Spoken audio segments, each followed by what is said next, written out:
Okay, so let me introduce Peter Warnka. Peter is a keynote speaker. He's an author. He's reading a couple of books. He's a former CIA intelligence officer. He's a professional human hacker, a social engineer, consultant on cybersecurity, insider threats, and AI, and founder of Counterintelligence Institute. Peter, welcome again. Thank you very much for the invitation. I appreciate it. Thank you, thank you. And I have a quick question for you before Stanley joins us. How Sure. did you get into the CIA? Why don't you give us a bit of a background of how you got into it? Oh boy, I get that question quite a bit. And if you ask any two officers how they got into the CIA, the stories are going to be different. I mean, because there's a number of different paths to get into the CIA. I guess my path, interesting enough, is that I was studying to be a priest. But this is way back when I went into a seminary, a high school seminary, and when I was 14 years old, exploring, the possibility of being a priest. And the seminary is just like any ordinary high school as far as the curriculum, but when we had foreign languages, we could take German, and German was taught by this elderly bearded monk, and Spanish was taught by this very young, very attractive young lady from Mexico. So for me, it was a no-brainer. I was going to study Spanish. And in fact, I excelled in Spanish. It was one of these where you could progress on your own. They had to create more material for me my senior year because I went through all the material that they had. But to make a long story short, basically because of my studies in Spanish and my interest in the missions, I was part of an exploratory trip to go down to the missions in Nicaragua, because this was run by the Capuchin fathers, and they had missions in Nicaragua. So it was in 1977. We drove in a green station wagon down to Managua, and then we flew over to the East Coast. And it was the first time for me outside of Wisconsin. So you can imagine all of the culture. It was just fascinating, mind blowing. I decided that I wanted to go back in 1979, and I went back directly to work in Puerto Cabezas, where they had a mission. And that was the year, 1979, when things were starting to get very heated politically. The Sandinistas actually overthrew the government of Anastasio Somoza, and I got caught up in all of this. I mean, from the standpoint of getting stuck there for several months and seeing the whole transition from the Somoza government to the Sandinistas. It was just, it really captivated my interest in what was going on from a geopolitical, social, economic standpoint. And I decided after I came back from that experience, I wanted to work in Latin America. That was my goal. I didn't know exactly how I was going to get there, but I wanted to work in Latin America. So one of my professors recommended, my undergraduate professors recommended that I look at Thunderbird, the American Graduate School of International Management. So I did attend. I got my master's in international management, graduated in 1983.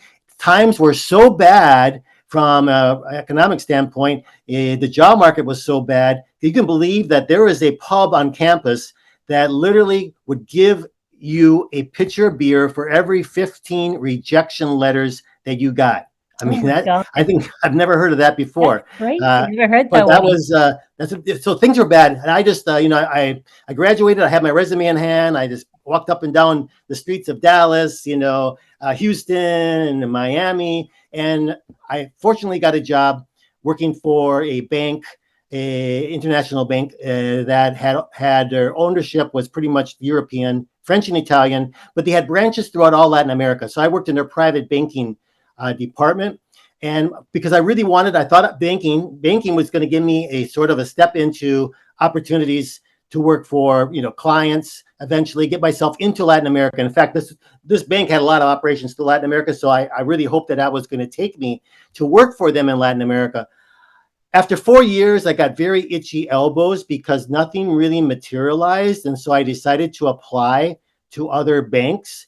And I thought, applying to banks would probably be still the best way for me to pursue. And then what I did is there was this ad that I came across in the Wall Street Journal. Now, in hindsight, we refer to these as blind ads, but it was an ad that was put out by what appeared to be, they said, an international investment group that have global operations, and they were looking for individuals who could work as part or full-time consultants to them in their operations in Latin America. And they said they needed people. Preferred candidates would be those who had lived or traveled extensively to Latin America, who had who could speak, Spanish and or Portuguese, yada yada yada. And it sounded very interesting. I thought, well, why not I send my resume in? So I sent my resume in. About 2 or 3 weeks later, I got a response, and it said they were very impressed with my resume and wanted my authorization to forward my resume onto one of their clients in the US government. And I said, this sounds crazy. First of all, I never really had interest in working for the federal government. I never pursued anything in the federal government. I wanted to work in the private sector. And so I just filed that letter underneath my night table in my bedroom and didn't give it another thought. About 2 months later, my wife said, whatever happened to that letter? And I said, well, it's very hokey. I'm not going to sign. They wanted me to sign it within 2 weeks and send it back to them. I said, no, it's been 2 months. She said, send it in anyway. So to this day, I blame her for how I got into the CIA, actually. And so I signed it, sent it in, and literally within about a month, I'm coming back from work. I'm working in downtown Brickell Avenue in Miami, and I'm living up in Miramar. I get home, my wife says, they've called you from Washington. I said, what? Who called me from Washington? They said they wouldn't say, but they're going to call back at 6 p.m. Remember, this is before cell phones. It's a landline, so they were going to call at 6, and the phone rang exactly at 6. The gentleman on the line identified himself as CIA, and we had a nice long discussion. And I mean, the process took probably about 6 months to 8 months. It required me to fill out lots of documentation and, of course, submit to a polygraph exam, undergo a security clearance investigation, and, of course, numerous interviews back in Washington for myself and my wife. So that's kind of a short version of how I actually got in. And I've been, I was with the organization for over 23 years, and it was fascinating. Excellent. Welcome, Stanley. Good morning. Sorry, I was at a doctor's appointment and traffic became impossible. And for those of you who don't live in Miami, we have become a giant parking lot as a city. The city is a parking lot now. Yes, All all good. I had just asked Peter how he got into the CIA, so he gave us a very interesting run up and down of how he got in. I let you. Well, you kind of did what I was going to do anyway, so that works really well. And I'm very excited to have him on this thing, and I'm sorry that I wasn't able to be here at 11 like I normally would like to be, but it is going to have to be what it is. So, Peter, good morning. Morning, Stanley. And I'm great. I'm happy to see you as usual. And I'd like to get started on what we were going to do to begin with. So, sure, if that's okay with you, let's get started. Okay. So you've given your background, which we were going to do, which is your bio, and thank you, Belkis, for that. So, Peter, we're directing all of this at the financial services industry. I understand. Okay, so. And we thought we would talk about, to begin with, deep fakes and how AI plays into deep fakes, and why is that so important to be cognizant of in the financial services industry, starting with AML and BSA, and we'll work our way down through the other things. But this covers AML, BSA, OFAC, FATCA, and the Foreign Corrupt Practices Act, which is anti-corruption. Mm-hmm. So, well, I think all of this. As you know, and you can appreciate I'm really interested in getting a lot into the AI, what AI, the benefits and some of the challenges as well as the threats. I focus a lot on the AI threats because my background, given my career in the Central Intelligence Agency, was to work as a human hacker, social engineer, to basically approach the targets of interest, insider targets, to help me penetrate the organization that they work for so that I could obtain the data, right? The intelligence. So it's kind of like, and I transitioned from when I left to working with organizations to help them understand how threat actors, whether it be criminal groups, intelligence services, industrial competitors, et cetera, the methodology is pretty much the same as that I used when trying to penetrate an organization.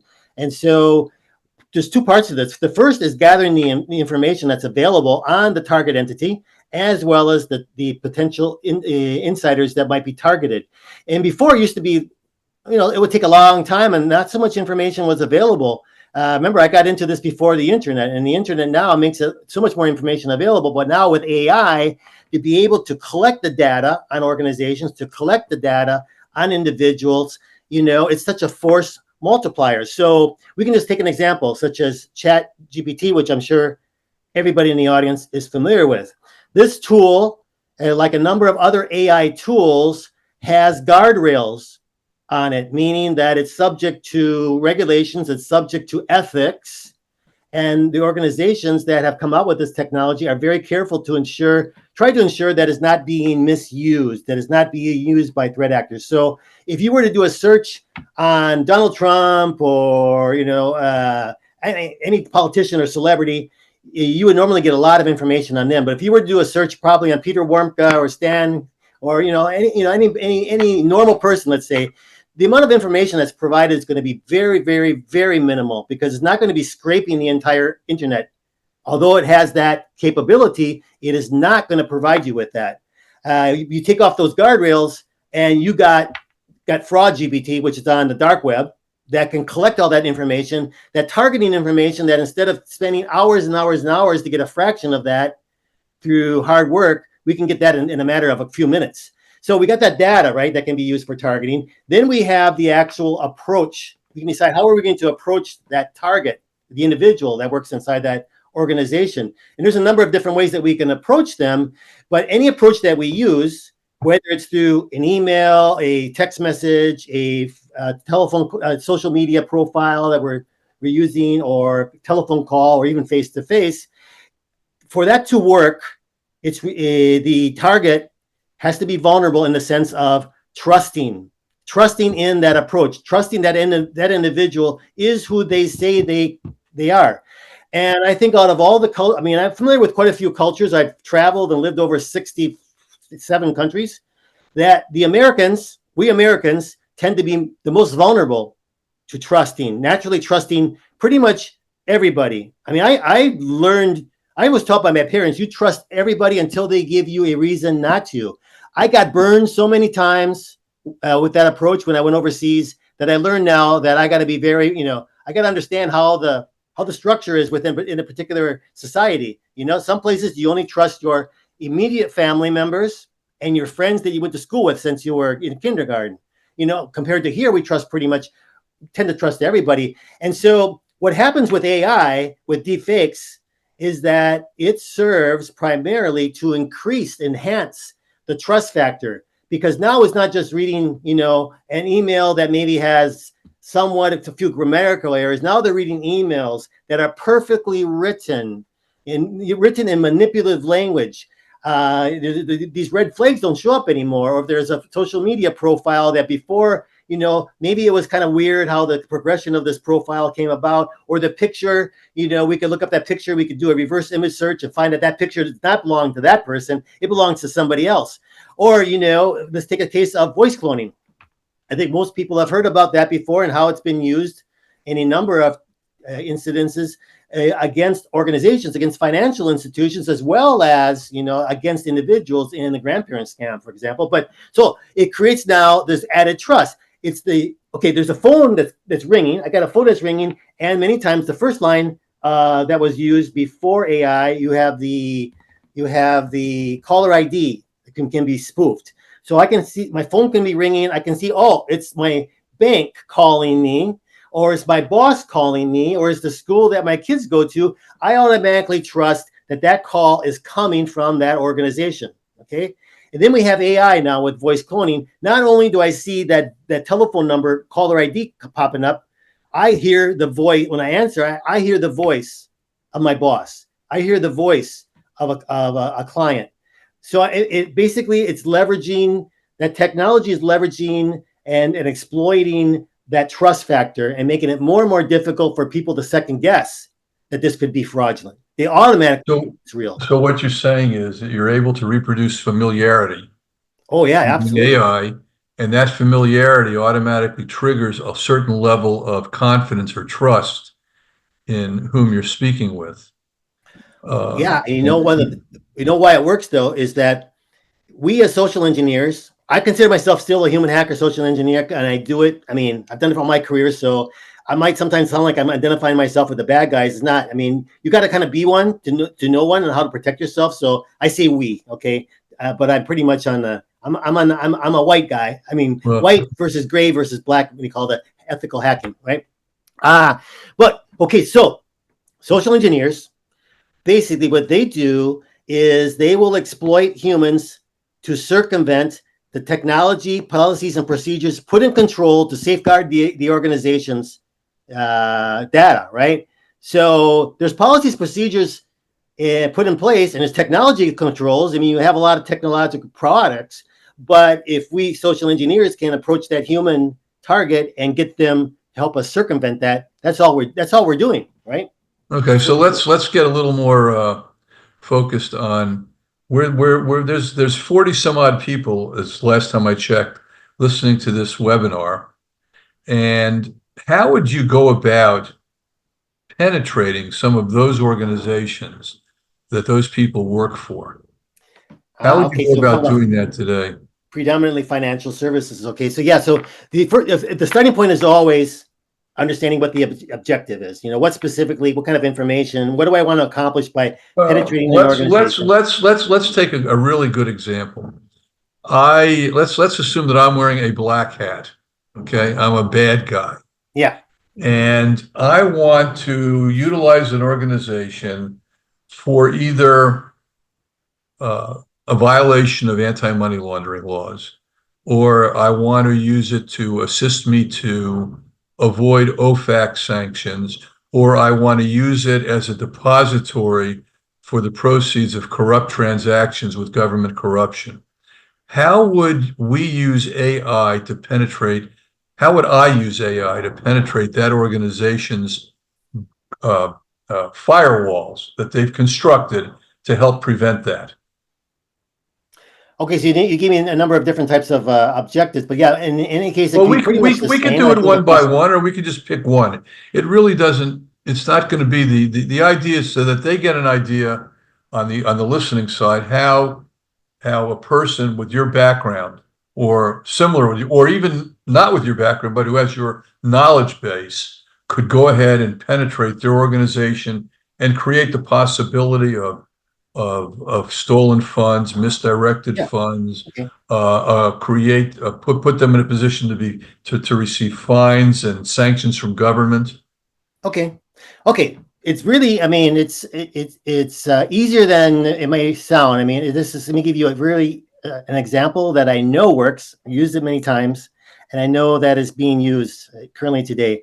We identified the objective. We identified the target organization. Now I want to identify the potential insider targets. We call them, you know, we want to turn those insiders into, we want to manipulate them into becoming insider threats. Okay. So what's the easiest way to identify potential insider targets? LinkedIn. Okay. It is so user friendly. I can do the searches on LinkedIn by organizations and look for the type of individuals based on their title, based on their geographic location, based on their responsibilities. And I can come up with a target list, you know, of individuals that I want to take a closer look at. Once again, more successful is going to be the more information I can collect on an individual organization leading up to the actual attack, you want to call it, or approach. So I would use today, you know, thanks to social media, I can start with, and I'll just give you like 4 examples of platforms I could go to. There's so many different ones, but we start with LinkedIn. We already know that's basically a resume on steroids, right? We can learn about someone's academic as well as professional background, as well as an idea about where they want to go in their career. What are their career aspirations? And even look at LinkedIn now has a category for volunteer work, right? That kind of gives us an idea what kind of passion someone has outside of their job. We can go on to Facebook. I think a lot of your your listeners have Facebook, and I can learn, their likes, dislikes, where they travel to, who did they travel with, favorite sports teams, favorite music genre, favorite restaurants.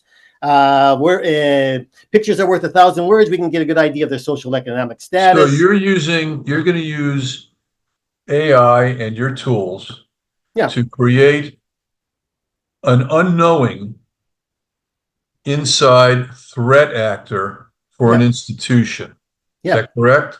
yeah. Okay. So this is the stage of collecting. This is the So the stage of first stage is collecting to collect targeting information information. about who you want. First of all, is to identify who you would like to use as a target, and then start collecting information. There could be more than one in the same organization. Oh yeah, you're going. Oh, absolutely. A lot of times, you can say, well, identify 2 or 3 people that, based on their profile, I see that they should have the same. They should have the same access to the information we're looking for. But who I decide to go after, probably the individual that has more information out there. That's more accessible is going to be the person. If I have to choose between one or the other, I'm going to go with the individual who I can learn more about. So these platforms, these social media platforms, are huge in helping us identify the different personality assessment profile, identify what their motivations might be, what their vulnerabilities might be. I mean, take a platform like X. We can also learn about what they're thinking, what are their opinions about different things, because they're broadcasting that, right? Or Instagram, people are posting pictures immediately. I'm at the gym pumping iron. I'm at the restaurant. Look at the food I'm going to consume. I can learn about their pattern of life. Where might we find them and if we want to bump them? But in any case, okay, so we get this information. Now we got to decide about how we're going to approach them. And I'll give you a very, very, very simple, scenario here that works very well. Telephone this individual, and I can claim to be an executive recruiter. How did I find about them? Well, their resume is posted online, their LinkedIn profile. I learned all about them, and recruiters will do this all the time. They will call people based on their LinkedIn profile. Okay, and I am looking for a candidate to fill a position for one of my clients. And you look to be a very strong candidate. I'm very impressed with your background.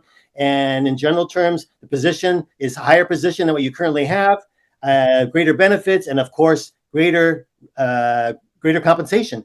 So even if they weren't looking for a job, they're kind of curious. Why not? Why not entertain this? What am I worth in the marketplace? So they will agree to get together for an interview outside of the office.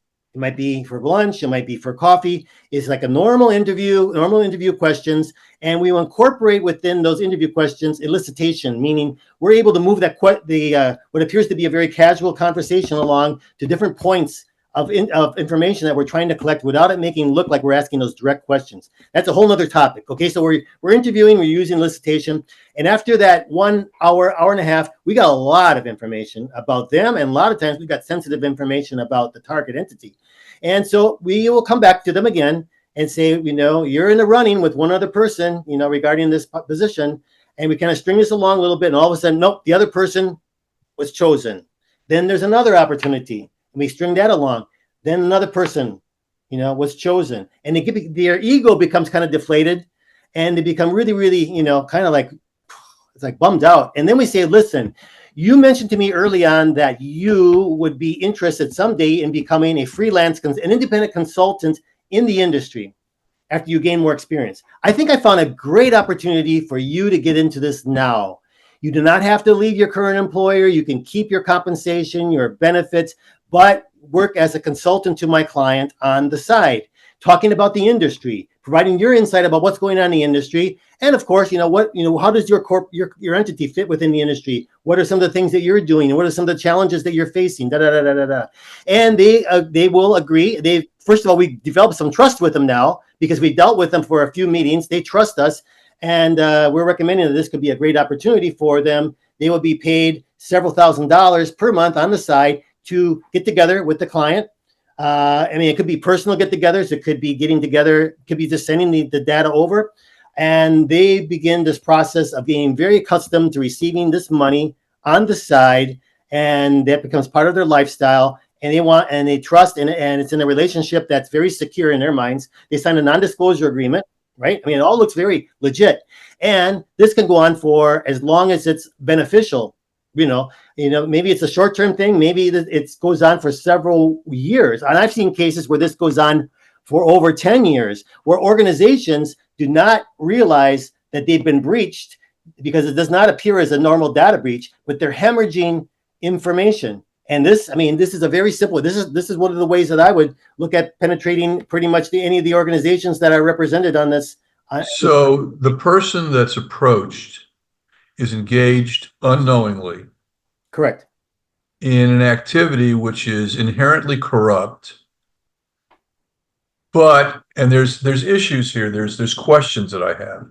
One question is, are certain cultures more susceptible to this form of corruption approach than others? I would say yeah, definitely, because I think, especially in some of the third world countries, I mean, throughout Latin America and Asia, it's very common for government officials to do outside consulting work as well. Okay. But within the banking industry, in those cultures, the financial services industry, are certain cultures more given for this to occur? Remember, banks are sort of like silos, they're castles, they're fortresses of information. And for purposes of, for example, of how would this person, now that they are involved in this activity of accepting money, what would the next step be, for example, to move them into assisting with a money laundering operation, as an example? Well, for them to assist in a money laundering operation, maybe we would want somebody within the private banking area that manages customer relations, right? Okay. And so and I work actually, that's the area I work in, ironically. Part of my introduction, I worked in private banking for over 4 years in Brickell Avenue. So yeah, I can identify more with, how much. That's as good a place to start as any, even though private banking today is not what private banking was 20 years ago, because regulations have changed all of it. Banks still offer what they call private banking or personalized service, which is another way of saying private banking. Yeah. But it really isn't, but the public doesn't know that. So, or usually doesn't know that. So my question is, with respect to this, and so that we were educating our audience, how do we get a person inside the financial services industry, in private banking in this case, to then become an assistant or a helper to a money laundering set of transactions, which normally might not pass the bank's safeguards, but now might get past the bank's safeguards because of that person? There's a number of factors that make individuals vulnerable to committing crime or motivate them, to maybe do it on that path. And I think a lot of it has to be how you make that approach. And it's initially getting them to do some things that they're violating they're violating clear ethics. Maybe they're breaking, the law, and they gradually become more and more and more inclined and accept that, because it's not only, you're not dealing with, are we dealing with saints or are we dealing with sinners? All right. There's that, and where does AI fit into this? Okay, because you're going to find individuals that are going to be disgruntled with their employer. That's a tremendous, and that's easy to identify. Individual today, especially, think about how many people are loyal in this generation today, are loyal to their employer for their entire career. People are not that loyal anymore. It's more transactional. What do I have to give, and what am I getting back from my employer? And if I find another opportunity to do something else that's going to benefit me, I think that loyalty, and especially I think during the COVID epidemic, there's less loyalty. So I think there's another factor about whether or not someone's going to be really, it's not a line, right? There's a lot of gray area here about when an individual might go into committing. So let's go through that scenario then. How do we get them into that situation where they're sort of stuck now, involved in an unethical or possibly even a criminal set of transactions? And in the case of money laundering, it's all criminal. So how do you bring that person down that path? Well, I think you want to show that what they're doing, first of all, is not going to hurt. I think you're going to try to desensitize them regarding anything what you're doing here is wrong, and it's going to be damaging to anybody in particular. Maybe it's damaging to their organization, but why do they care? They don't care about their organization per se. They care about themselves. They care about their family. So as long as we can safeguard that whatever they're doing, whatever they're providing is not going to come to, we can give them whatever sort of assurances that this is not going to be discoverable. That makes them more confident that they can do this. And I think once they step over the line a bit, it's a lot easier to continue down that path. It's to kind of getting over that initial hump of doing something that's considered. So what you're saying is you've got to guess they have to first commit the first act. Yeah, and that's the some of those things. The first predicate act to bringing them along down that same path. We get that. I mean, during say an assessment, a management development. If you're developing a potential source or asset, you're going to try. You really should try to get them to provide you with something to cross that line, bring you out a sensitive document. So that they've already committed themselves before you come back with this pitch. This is what I would really like you to do. You kind of you brought them along. Maybe you've even paid them some money for something that they've given you, and you used it for whatever. You used it for something else. You used it for another client, but this information was great. Thank you very much. I want to share with you the compensation that I got from them because you really helped me. Maybe we could work together as a team. Okay? Right. Well, so let's go to the next step then. So you were talking about deep fakes and important to the financial industry, which means you're creating an identity of some kind. It's not a real identity in order and using their information to make that identity usable for purposes of leading them down a path that could lead to crime or lead to a breach of the guardrails of an organization, and particularly a financial institution. So would you, for example, are fake passports used for these things? Are fake driver's licenses? Are images of people in group photos used for these things, where they might have been at the same social event with sort of the 6 degrees of separation thing? I didn't know you were there, but I was there, and on and on and on to create rapport. Are those the things that you would do? Oh, all those things are very plausible, of course. Fortunately, though, there are a number of AI products that are being used to specifically try to identify these fabricated documents. So we have sort of like a hand in hand. You got AI that's used by the threat actors, and you got AI that's used by the organizations to try to uncover, what's been done using AI.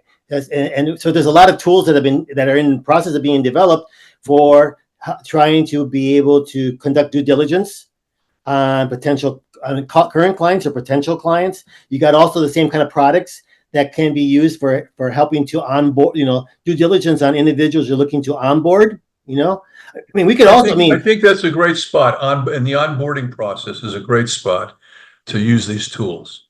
If somebody is there's a country in this hemisphere that created a law to require all the banks to open bank accounts for their employees. Not all businesses, but businesses above a certain size, where bank accounts weren't as common. They decided they wanted to collect the money, so they opened up the bank. They told me I'd open bank accounts, so they could then tax the money in the bank going into the bank accounts from the salaries. The unfortunate part of that we saw when we were approached to give our opinion was that the people that were working for this entity that were getting salary really weren't working for the entity. They were what we would call employees who weren't employees, or straw employees.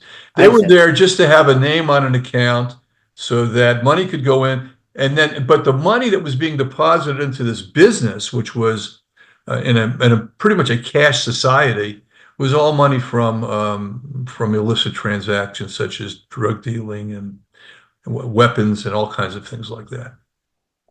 This country was very intent on improving their money laundering image and getting off of gray lists and so on. But because of the need for revenue, this law was passed. And so we were approached to ask what our opinion was, and our opinion was, well, it's a great money laundering vehicle. So what I'm really getting at is at the onboarding, at the onboarding part of it, when the new business customer opens the account, what do you know about that customer? What is known about, and what is known about that business? Is it a brand new business? Does it have a record or a history that can be checked? And how can AI be used to fake that history and to fake that person's background? Well, first of all, you can create synthetic personas. I mean, there are already quite a few of them that are being utilized online. I mean, especially if you're looking at some of the major social media sites like LinkedIn, Facebook. I mean, there are personas that are created using AI, and they're constantly improving. And there's also tools that are trying to identify these fake personas. Right? It's kind of like a cat and mouse game. I mean, I think it's still in the hand of being able to identify. I think it should be easier to be able to identify than to create them, and being able to pull in a lot of data, not just what that client is filling out, a potential client is filling out on the forms, to create that account, but being able to pull in a lot of other information that's out there on the World Wide Web to see what can substantiate this, right? What other hits do we got out there? If we got no other hits other than what this person is putting on a few forms, what they maybe even forged, then it's kind of like that should be a red flag. You need to go much deeper with these, because it just doesn't seem like there's much beyond this individual. So what you're saying is that AI can be both a tool for creating a false identity and a false history, and AI at a financial institution, let's say at the onboarding part, although it could be other situations also, can be used. There are tools available to combat that. Yes. And those tools should probably be brought on board at the banks and the financial institutions to help protect the institution from the effect of the black hat AI that's already out there.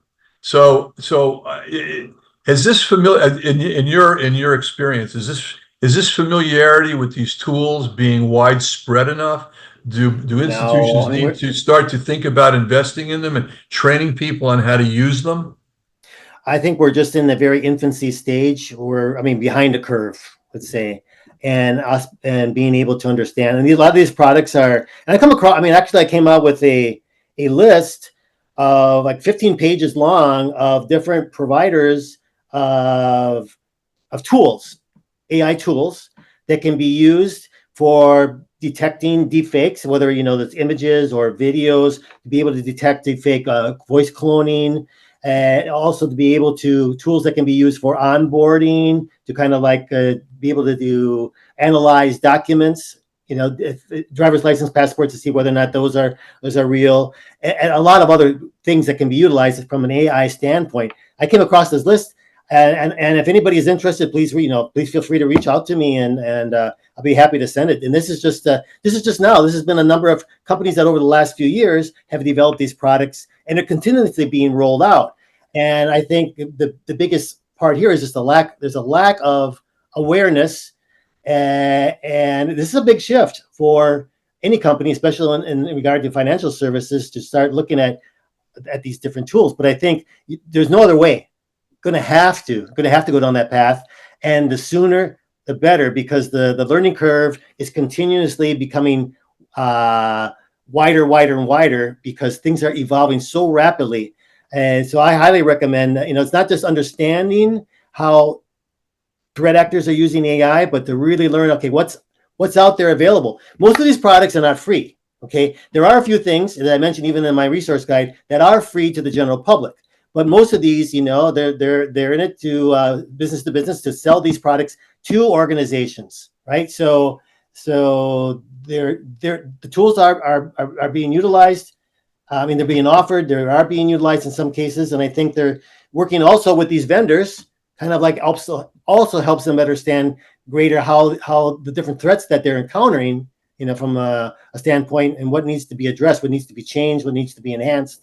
So a vendor of these tools wants to sell their, putting aside the tools that are out there that have no charge, which are probably simpler tools, and like you said, available to the general public. But all of them are available if somebody wants to pay for it. Correct. So the question that I guess I'm coming to now is, who is or how does one go about vetting and substantiating the the promotional that the promotional aspects are real for these tools? How do you vet their actual utility and their value? How does one go about doing that? Because it's no different, it's no different than IT. IT started out with hundreds and hundreds and hundreds of actors, and there's still hundreds and hundreds of actors, but most of it's been shaken out. Okay, so you have several main actors now, or maybe 100 main actors, let's say, and that's it. But they're evaluated, and they're easier to evaluate. Is there an organization or a group of people or anybody who can actually evaluate any of these tools? I mean, if an institution wants to acquire a tool to protect itself, how does it go about determining the value of the tool? Does it go to law enforcement and say, hey, can you help me look at this? Or is there a private organization? When we're talking about setting standards for anti-money laundering and other things, we have various organizations. We have FinCEN in the United States, we have the Financial Action Task Force, and so on and so forth over in Europe. What exists for AI, or are they going to be incorporated into these other organizations? Well, see, the thing is, I don't have an answer to that as far as I'm not aware of a specific organization today. It may exist that is in the process of evaluating these various tools. What I would do if I was in that situation of saying, how can I evaluate this? I think it comes down to, very important, like with anything that we might want to look at buying right today, we want to look at who are current customers in the same sort of industry that I'm working with that are currently using these tools. And I'm going to want to speak with them. I want to get to learn what are some of the things that they found that benefit, because I would think amongst colleagues in the industry, being able to share their experience with a particular product I think it would cooperate in that sense. And I think that is probably the best way to, at least in the interim, until we are able to find some particular association or organization that can help validate the product, that we look at what are someone else's experiences with the use of that product today. Yeah, for the specific use for which they need it, validated for that use. Now, what's kind of, I'm going to say frightening about this is because it is AI, and generative AI is a product that is supposed to learn on its own and create its own improvements, if you will. Yes. In its use. These products, unless they are continually updated and are generative and are getting enough feedback to determine what's being done to try to avoid them, they won't be useful for very long. So I think that my feeling, and I'm wondering if you agree, is that it's important, if you're going to have a product, that it's a generative product with enough ability to improve itself as it goes, because the mathematics that went into creating it, the math algorithms, permit it to do that, and that the guardrails for doing that are such that it's designed so that it's going to improve it without letting it be co-opted into becoming something negative. Absolutely. And I think it's a wonderful tool, and I think that it's going to have a huge effect, and it's already having a huge effect on the world. But I think that it's already misused, just like everything else that humans create. We create weapons, we create technology, and then we use it for the black hat and the white hat side of the street all the time. Sometimes there's the gray hat, so which is a little bit of both. But it seems to me that there's going to have to be some more regulation.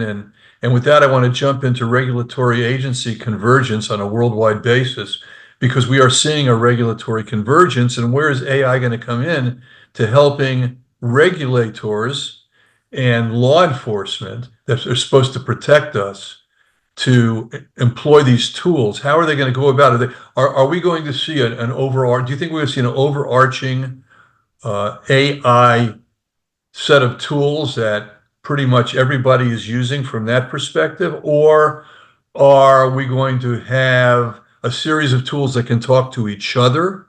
I mean, it's a really interesting situation. And if they are talking to each other, what does it mean for us and for financial services?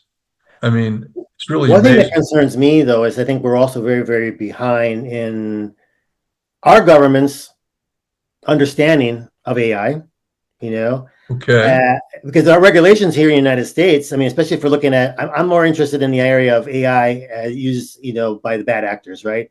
For a lot of different things. I mean, most basic, how images are created that put individuals in very compromising positions that they, whether it's, being sexually explicit images, or all of a sudden an executive could be shown paying a bribe to somebody, right? A video sure. or We're receiving a bribe, sure. so there's not really any federal regulations that exist today. There's some bills out there, but there's only a few states that have regulations here in the United States. From the federal level, we're so far behind. We're so far behind the European Union. We're also far behind China. Both the EU and China are much further ahead of us regarding regulations. So I think there's a lot of catch up in regard to what our government here in the United States does regarding protecting individuals from, AI threats, and let alone, then going on to the next stage. Okay, how do we regulate AI in general so that it can be used as a useful tool? So coming back to financial services in our hemisphere, for example, which is North America, South America, the Caribbean. Okay, that's I'm narrowing it a little bit, although it's a worldwide issue. What is your experience with what's going on in other countries in our hemispheric region with respect to regulating this? Is there any regulation proposed? If it is, what sort of regulation is it, and how will it be used or helpful to the financial services industry? A country that comes to my mind that definitely is, I would say, in many cases more proactive and further beyond the United States regarding regulation is Brazil.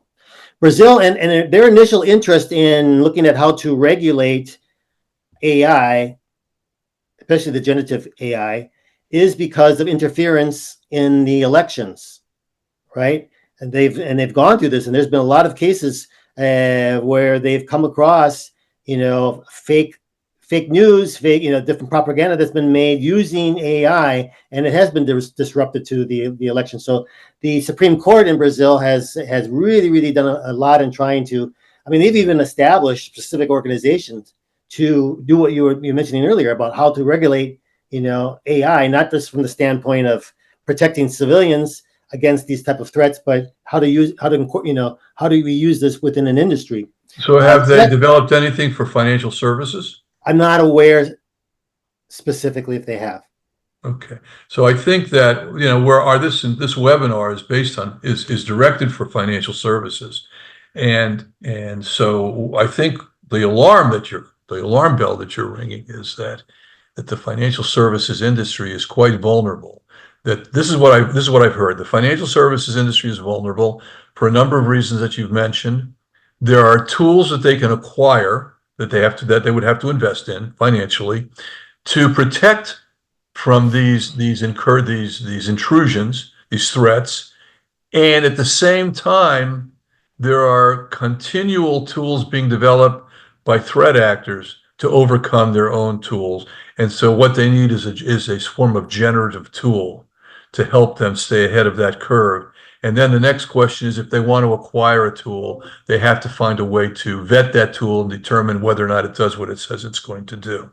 Yeah, there are some other challenges as well, though. I think a lot of you are aware of that. Is it's the quality, not only the quantity, but the quality of the information that is fed into the beast, right?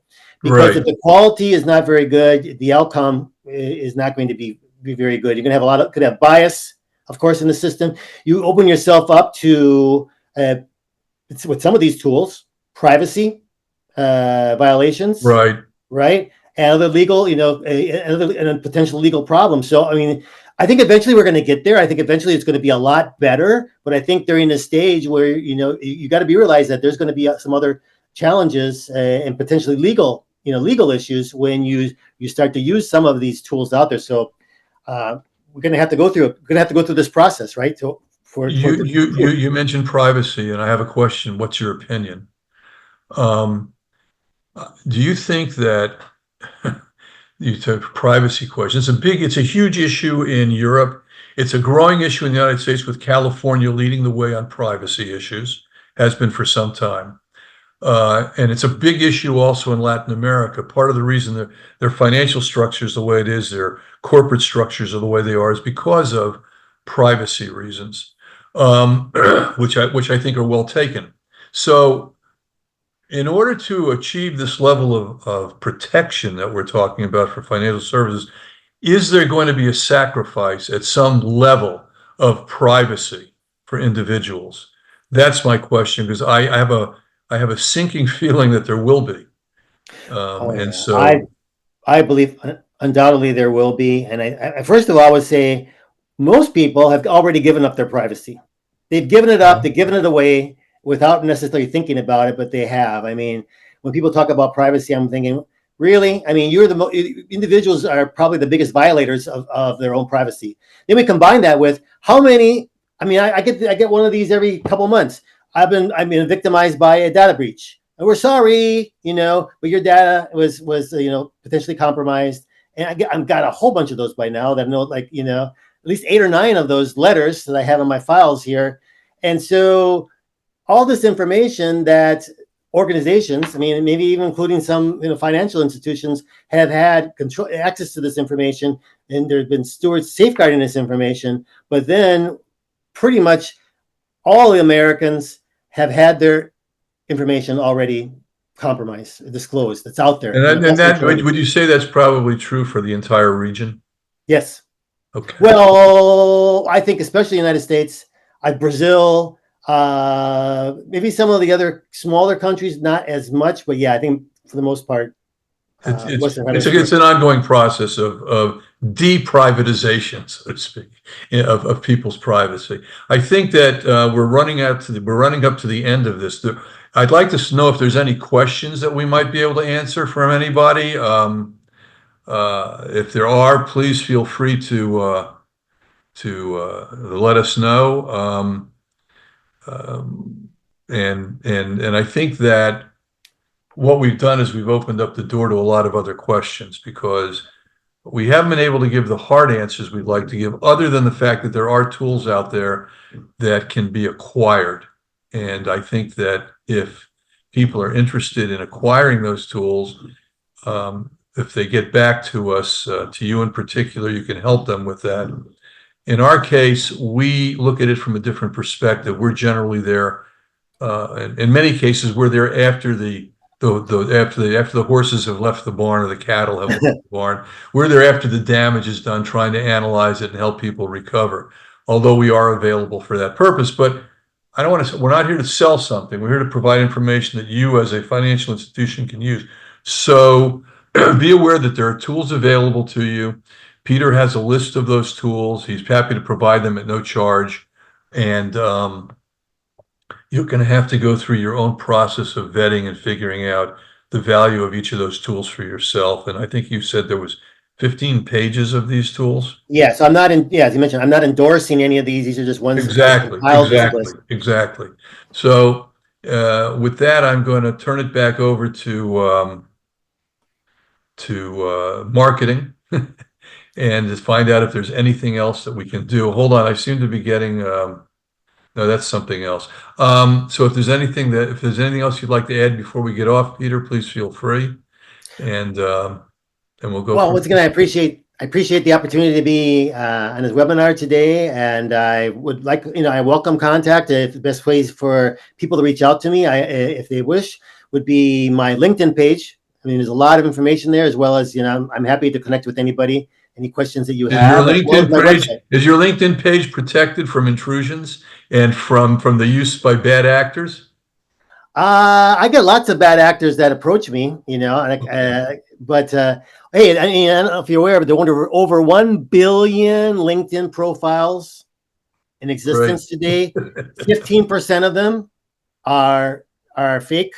That's 150 million fake profiles out there. So wow. I think that's one of the most important things we've said today. There's over 150 million fake profiles on LinkedIn. Yes. And I think for financial services folks, that's a huge number and really needs to be taken into consideration when they're dealing with onboarding and dealing with certain types of transactions with which they may be approached. Yeah, absolutely. Okay, and how does one determine if it's a fake profile? Well, what I would do, first of all, a lot of people, if they hear a name, okay, I'm going to do my due diligence. Oh, I found a LinkedIn profile. It has to exist. So many of these fake profiles, all they have is a LinkedIn profile. If you look for anything beyond a LinkedIn profile, you're not going to find, But as I mentioned, these AI tools are making it more difficult now because they're the actual composition of the text of those profiles is really well done compared to before, where you find these really weird inconsistencies or grammatical errors. It's becoming more and more difficult from just reading them to determine that they're fake. The pictures that are used, before they would steal someone else's picture and use it. Now these are computer generated, one of a kind image, So it's getting harder and harder and harder to be able to, but with the naked eye and be able to determine that profile is fake. You got to go beyond just that. We've reached the end of our time. For me, this has been fascinating, but that's just the way I'm built. And as you know, I love picking your brain. And I think that I hope it's been useful I see that everybody's stayed with us. So I guess it was good for them too. And we're happy to receive any comments or any feedback that you all have. And if you want to learn more about this, we can get into more depth in certain areas. Peter's highly skilled in this. He's received training also from probably one of the best profiling organizations in the world, which is the Central Intelligence Agency. Can I make one plug? One selfish plug. I can recommend a great book. It's called Confessions of a CIA Spy: The Art of Human Hacking. It's available on Amazon. And that's something that Peter has written. I have the book. It's a great book. It's a lot of fun to read. It's in Spanish and Portuguese as well. It doesn't always show Peter in the best light, but what are you going to do? That was when he worked for the government, and it's different. He's on another. We in the forensic world, we like to say on the side of the angels and on the side of the devil. So. Right now, Peter is now on the side of the angels and has been for a number of years. Yes. But he brings all of that experience with him. I'm going to say goodbye unless anybody has anything that they want to ask. Belkis, are you still on the phone? I am still here. Is there anything that you'd like for me to add or like for us to add before No, as always, we're going to have the recording of this webinar on our website. So if any of our participants would like to listen to it again, Peter, this was fantastic, very informative. And Stanley, you are, as always, amazing. Thank you so much. I have a question. Yes. It says from Anonymous. From Anonymous. Muy bien, gracias. Ampliar las páginas en búsqueda de AI. So, Peter, you want to give them an answer for this? I know you speak Spanish fluently. ¿De cómo encontrar esas páginas? Dice, muy bien, gracias. Ampliar las páginas en búsqueda de IA. Me pueden mandar un email y yo con mucho gusto, a través de LinkedIn, mandarme un mensaje a través de LinkedIn y con mucho gusto mando este documento. That's great. Thank you. Okay. That's the only question we have, Belkis. So I'm assuming that everybody and people are still there. This is amazing. We've lost like 4 people, and that's it. But I think we're gonna have to check out right now. So, but we're here. Foodman is always here as usual for everybody if they need certain types of assistance or help. And Peter's very helpful. And we certainly are planning to possibly do this in smaller bites now with deeper dives in certain areas of AI and deep fakes and and so on and so forth, so we can amplify this for you for specific regulatory purposes for financial services. Everybody have a nice Wednesday, and we'll talk soon. Bye-bye. You know.